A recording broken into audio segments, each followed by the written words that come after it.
glorious day. This is the beginning of my vindication.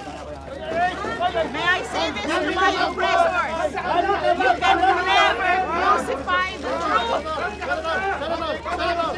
Maraming salamat sa dasal. Humihingi pa rin po ako ng mas marami pang dasal para po sa isang kaso. Maraming salamat.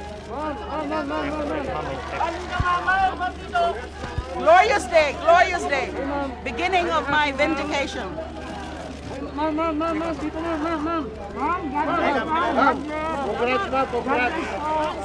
Vindication.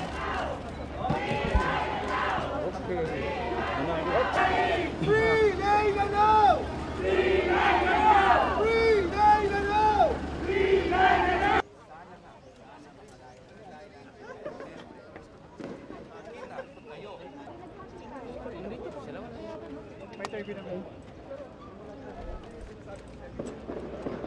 Okay. I'm excited yet nervous, but confident that truth and justice will reign today.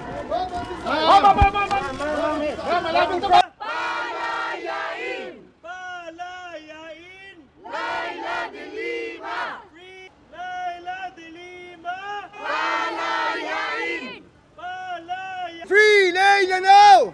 Free Leila now! Free Leila now! Free Leila now! Leila de Lima! Palayain! Palayain! Leila de Lima!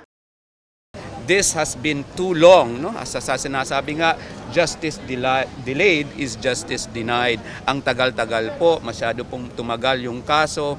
Kaya siguro ngayon, masayang-masaya kami sa aming pamilya na doon sa second case, acquitted siya.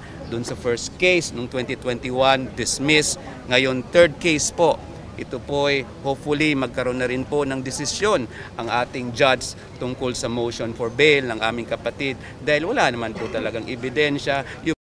Si Senator Leila de Lima mula umpisa pa lang ay naniniwala sa kanyang pagiging inosente at nung narinig niya na siya ay acquittal, siya ay napaluha at siyempre tuwan-tuwa siya, yung kanyang reaction ay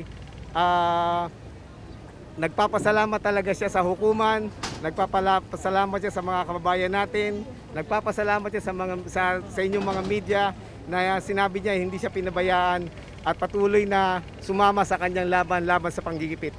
Yun po yung una.